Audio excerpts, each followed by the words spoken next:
본문은 사도 바울이 장래에 대해서 디모데에게 한 권면입니다. 우리에게 익숙한 말씀인데 이 말씀은 매우 심각한 말씀입니다. 바울은 1절에서 네가 이것을 알라라고 말합니다. 무엇에 대해서 말하고 있습니까? 말세에 나타나게 될 죄의 유형들을 구체적으로 지적하면서 이 같은 자들에게서 돌아서라라고 말합니다. 이것을 알고 돌아서라는 것이 본문에서 말하고자 하는 핵심입니다. 그렇다면 5절에서 말하는 우리가 돌아서야 할 대상은 구체적으로 어떤 자들입니까? 우리는 먼저 경건의 모양은 있으나 경건의 능력을 부인하는 자가 도대체 어떤 자들인가라는 것을 알아야 합니다. 그 다음에 돌아서리라는 명령대로 진실로 그들에게서 돌아서야 할 것입니다. 바울은 이 같은 자들에게서 내가 돌아서라라고 함으로써 사실상 경건의 모양은 있으나 경건의 능력을 부인하는 자는 예수님을 믿는 것이 아니다라는 것을 정의하고 있습니다. 1절에서 바울은 네가 이것을 알라고 말세에 고통하는 때가 이른다고 시작하고 있습니다. 여기서의 말세는 주님께서 말씀하신 최후의 날과는 조금 구별이 됩니다. 예수님께서 말씀하신 마지막 날은 단수입니다. 하나라는 것이죠. 꼭 집어서 마지막 그날입니다. 그러나 본문에서의 말세는 복수입니다. 여러 개라는 것입니다. 즉 가까운 미래로부터 시작해서 예수님이 오시기까지의 모든 날을 말하고 있는 것입니다. 따라서 말세에 고통하는 때가 이룬다라는 말은 계속해서 그러한 때가 이어질 것이다 라는 것을 말하고 있는 것입니다. 특히 고통하는 때가 이르니라는 말에서 이른다라는 말은 폭풍우가 몰아치듯이 또 커다란 파도가 내리치듯이 계속 밀려오는 것을 말합니다. 말세라고 해서 지금이 말세지 아유 말세다라고 그렇게 말하듯이 그러한 말세가 아니다라는 것이죠. 우리가 지금 이 말세다라고 말할 때 이 표현할 때 보면은 어떠한 것들을 보고 그렇게 말합니까?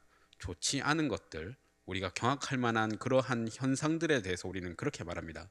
그러나 100년 전이나 1000년 전이나 심지어 창세기 시절인 4000년, 5000년 전에는 그런 일이 없었을까요? 그런 일이 다 있었습니다. 아마 1000년 전 사람들도 말세라고 생각을 했을 것입니다. 그래서 우리가 말하는 이 말세는 언제인지는 알 수가 없으나 지금 현실 가운데에서 일어나고 있는 그 상황 가운데 우리의 신앙을 지켜야 됨을 사도 바울이 말하고 있는 것입니다. 고통의 때들이 감당치 못할 정도로 계속 닥치게 될 것임을 의미하고 있는 것입니다. 이 말이 주는 뉘앙스는 디모데에게 닥칠 고통의 때보다 그 다음의 때가, 그 다음의 때보다 또 그 다음의 때가 더욱 고통의 때가 될 것이고 고통은 가중되며 더욱 지독해질 것이다 라고 말하고 있는 것입니다. 바울은 오늘날 많은 사람들처럼 장래를 장밋빛으로 보지 않았습니다. 그는 세상뿐만 아니라 그리스도인들이 부딪힐 현실과 영적 세계도 마찬가지라고 말합니다. 흔히 믿음을 하면 된다라는 식의 다짐이나 신념 정도로 생각하면서 신앙생활을 하는 풍조가 생길 것을 예견했던 것입니다. 본문이 지적하는 것은 바로 그것입니다. 점진적으로 그러한 일들이 생겨난다라는 것입니다. 왜 그렇게 되는지에 대해서 바울이 2절부터 설명해 줍니다. 바로 자기를 사랑하는 것이 큰 한 몫을 하고 있는 것입니다. 경건의 모양은 있지만 경건의 능력을 부인하는 자가 모든 시대에 있을 것이다 라는 것입니다. 그것도 마지막 때로 갈수록 더할 것이다 라는 말씀을 조심스럽게 우리 시대에 비춰볼 때 결코 틀린 말이 아닌 것입니다. 우리 사회는 자기 자랑, 자기 쾌락, 자기 욕심과 정욕을 노골적으로 드러내고 있는 그러한 시대에 살고 있습니다. 또한 돈을 사랑하고 교만하고 남을 비방하고 부모를 거역하고 감사하지도 않고 거룩하지도 않을 것을 사도 바울은 예견했던 것입니다. 2절을 요약하면 자기 사랑과 자기 자랑, 또 교만, 돈을 사랑함, 거룩하지 못함이라고 볼 수가 있습니다. 남에게 엄격하면서 자신에게는 관대한 사람들을 볼 때가 있습니다. 타인에게는 높은 기준을 제시하고 그 기준에 맞지 않으면 비판을 합니다. 하지만 자신은 그 기준에서 제외하는 자들입니다. 자신을 사랑하기 때문에 그 사랑과 교만으로 타인을 비방하면서 전혀 꺼리낌이 없는 사람들이라는 것입니다. 그리고 돈을 사랑하고 부모를 거역하고 감사하지도 거룩하지도 않은 이들이 있다라고 말합니다. 경건의 모양은 있지만 경건의 능력을 부인하는 자들은 누구를 말합니까? 넓게는 교회적인 색채를 띤 집단을 통틀어 말할 수 있을 것입니다. 사이비 종교들이나 이단들을 말하는 것입니다. 그러나 이 말씀이 그런 무리들보다도 교회 안에서 율법주의적인 색채를 띠고 있는 사람들을 크게 염두에 두고 있다고 볼 수가 있습니다. 교회 안에서 경건의 능력을 알지도 못하고 부인하면서 신실한 그리스도인들에게 해를 끼치고 결국 교회를 해롭게 하는 자들을 말할 수 있는 것입니다. 그런데 과거를 들어볼 때 각 시대마다 교회는 이러한 사람들로 인해서 고통을 겪어왔습니다. 구약 시대에도 평강하다 하지만 평강이 없고 진실한 신자들이 바보처럼 취급당하는 현실이 있었습니다. 이사야와 예레미야 등의 선지자들은 그런 현실을 고통스러워하며 지적하고 하나님의 말씀을 대언했습니다. 예수님 당시에는 어땠을까요? 그 시대에도 비록 경건의 모양은 있지만 그 능력을 부인하는 자들이 득세했습니다. 대표적으로 서기관과 바리새인들입니다. 경건의 모양을 갖고 있지만 그 능력을 부인하는 모습은 1세기 교회 안에도 있었습니다. 요한계시록에서 부활하신 주님께서 사대교회를 향해 내가 살았다 하는 이름을 가졌으나 죽은 자다라고 그렇게 말씀하셨습니다. 그러면서 그 옷을 더럽히지 아니한 자 몇 명이 내게 있다라고 말씀하셨습니다. 이 몇 명을 제외한 대다수는 살았다 하는 이름만, 즉 경건의 모양만 갖추었습니다. 이것이 성경의 역사입니다. 그 당시 초대교회에는 성령의 역사가 크게 일어나 활기를 띠었지만 시간이 지나면 이름만 가진 죽은 자와 같은 현실이 있게 되었습니다. 313년에 콘스탄티누스 황제는 정치적인 그러한 목적으로 기독교를 공인했습니다. 국가 종교로 기독교를 받아들인 것입니다. 그러면서 초대교회 시대를 넘어 중세교회는 세월을 거듭하면서 교회는 형식적인 종교 생활을 하게 되었고 의식적인 종교로 변해갔습니다. 종교개혁 이전까지 교회는 경건의 모양만 같은 그런 종교로 굳어지고 있었습니다. 그 의식을 깨트리기 위해 수많은 생명이 희생되었습니다.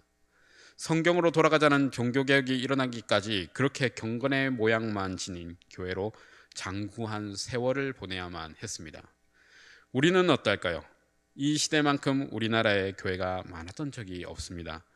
짧은 역사에도 불구하고 수많은 교회와 교인들이 존재하고 있습니다. 뿐만 아니라 세계에서 가장 큰 교회가 교단별로 우리나라에 전부 다 있습니다. 이처럼 사역자들도 많고 교회와 교인들도 많으며 많은 선교사를 파송하는 현재 우리나라에는 이전에 없었던 최고의 상태를 유지하며 세계 교회 속에서 주목할 만한 모습을 보이고 있습니다. 그러나 이러한 최고의 상태 속에서 우리가 가장 흔하게 볼 수 있는 것이 무엇입니까? 그것은 놀랍게도 경건의 능력보다는 경건의 모양만 가진 현실입니다. 이 시대의 흐름을 동조하면서 예수도 믿겠다 하는 사람들이 있습니다. 그들이야말로 경건의 모양만 가진 사람들이라고 볼 수가 있는 것입니다. 세상에도 발을 들이고 교회에도 발을 들이고 이렇게 양쪽에 다 걸쳐 있는 사람들이라는 것입니다. 그러한 사람들이 있다라는 것이고 바울은 그런 현실과 상태를 가진 자들로부터 돌아서라라고 말합니다. 참된 경건은 경건의 모양과 능력을 함께 가지는 것입니다. 그렇다면 기독교에서 경건의 모양이라고 할 수 있는 것은 어떤 것이 있겠습니까?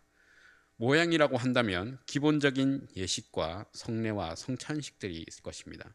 그야말로 예식입니다. 모양을 갖춘 것입니다. 또한 각종 예배와 성경 공부 모임은 경건의 모양이라고 볼 수가 있을 것입니다. 더 나아가 교회 안에 많은 부가적인 활동들이 있습니다. 예를 들면 구제를 한다거나 각종 선교회에 참여하고 일을 하고 대외적인 활동을 하는 것일 것입니다. 또 교회를 섬기기 위해 직분을 맡기도 하는데 그것들도 경건의 모양을 나타내는 한 면들이라고 볼 수 있습니다. 경건의 모양과 형식은 그리스도인의 신앙생활 속에서 꼭 필요한 부분입니다. 그러나 그런 모양이 신앙생활의 전부라고 생각하는 것은 문제인 것입니다. 본문에서 바울은 영적인 능력 없이 사람들이 교회에서 열심히 봉사하고 각종 기관 속에 속하여 분주하게 활동할 수 있음을 말하고 있습니다. 그렇게 할 수 있다라는 것이죠. 경건의 능력을 알지 못함으로 삶 속에서 그 능력을 부인한다면 앞에서 언급한 긍정적인 경건의 모양과 형식은 다 거짓되다라고 볼 수가 있는 것입니다. 모든 경건의 모양은 반드시 하나님의 능력과 관련되어야 합니다. 그저 경건의 모양과 형식의 전문가가 되어 영향력을 미치는 삶은 아무 의미가 없는 것입니다. 우리는 그런 사람에게서뿐만 아니라 그런 모습이 내게 있다면 그것으로부터 우리는 돌아서야 합니다. 그렇다면 사람들이 경건의 능력을 부인하고 경건의 모양만을 가지게 되었을까요? 그러한 일들이 갑작스럽게 일어나지는 않습니다. 경건의 모양만 지니는 사람은 일련의 과정을 통해 만들어지는 것입니다. 처음부터 경건의 능력을 부인하는 사람은 없습니다. 처음에는 모두 진실한 교인이 되고 싶어 합니다. 그러면서 자신은 너무나 부족한 사람이다라고 생각합니다. 그래서 이를 열심히 찾아서 하려고도 하고, 또 어떤 사람은 구원의 증거가 될 만한 경험을 추구하기도 합니다.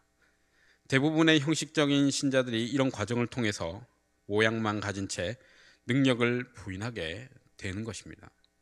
그런데 그들이 더 큰 문제는 다른 사람들도 자기와 같은 존재로 알고 그렇게 만들려고 하는 것입니다. 다른 사람들 속에 있는 경건의 능력을 자기 수준으로 이해하고 단정짓고 다른 이들을 평가한다라는 것입니다. 그러기에 본문은 그러한 자들을 해를 끼치는 존재로 묘사하면서 그들에게서 돌아서라라고 말하고 있는 것입니다. 하나님께서 말씀하신 진리도 별로 특별할 것이 없는 것처럼 여겨지게 됩니다. 그야말로 교회는 한 부류의 종교 집단이거나 이익 집단 또는 고급 모임 정도밖에 지나지 않는다라고 생각하게 되는 것입니다. 지인 중에 수십 년 동안 교회를 다녔고 교회에서 지금의 남편분을 만나 결혼까지 했지만 현재는 교회를 떠나 절을 열심히 다니시는 분이 있습니다. 또 자신이 한때는 크리스찬이었다 주장하는 무당들도 있습니다. 과연 그들이 살아계신 하나님을 만나고 예수 그리스도를 구주로 모셨는지는 의문이나 자신들이 그렇게 크리스찬이었다라고 과거에 그랬음을 주장하는 무당들이 실제로 존재한다라는 것입니다. 그리고 요새는 개신교인들 중에서 천주교로 이동하는 사람이 늘었다라고 합니다.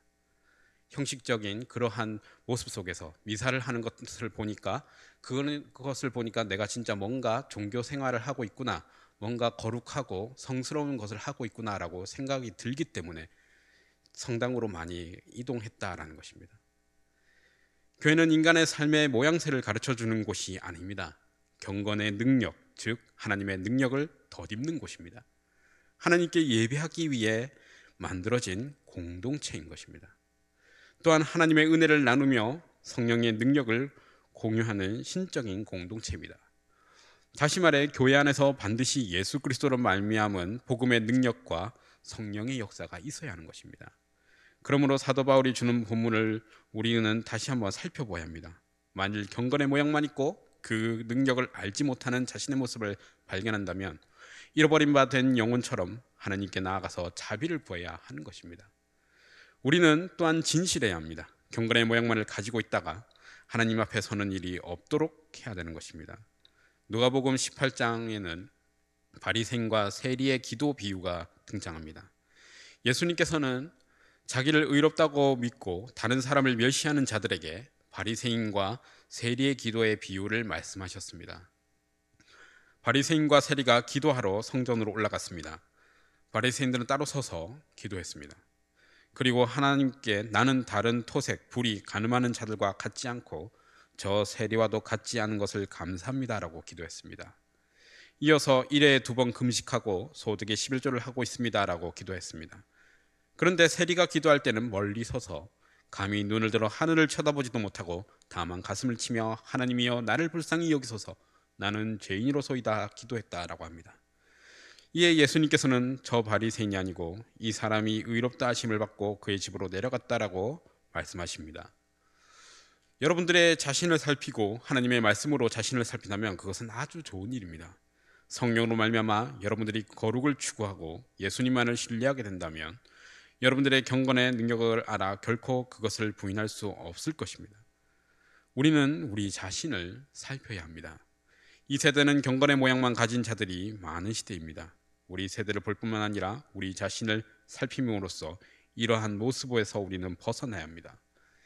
경건의 모양만 가진다면 멸망으로 빠질 수밖에 없습니다. 우리에게는 다른 길이 없습니다. 오직 하나님의 능력이 우리 안에 있어야 하는 것입니다. 그것이 없다면 그것을 구하는 자리로 나아가야 합니다. 이렇게 진실로 구하는 자는 경건의 능력을 아는 자이고 알게 될 사람들입니다. 본문에서 말하는 것처럼 경건의 모양만 있고 경건의 능력을 부인하는 자에게서 돌아서야 합니다. 그러한 자들로부터 영향을 받아서는 안 되는 것입니다. 예수님을 이렇게 믿어도 된다고 말하는 잘못된 정의가 우리 속에 들어오는 것을 우리는 차단을 해야 합니다. 우리는 우리 스스로 구원할 수 있는 존재가 아니며 예수 그리스도로 인하여서 우리가 구원받은 것을 우리가 알고 하나님 앞에 의인으로 인정받았음을 우리가 고백하고 나아가야 되는 것입니다.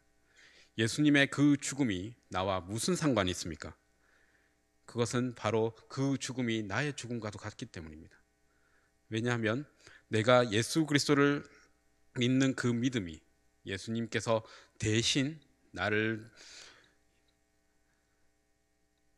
십자가에서 못 박히고 돌아가시게 하는 것과 같은 것입니다.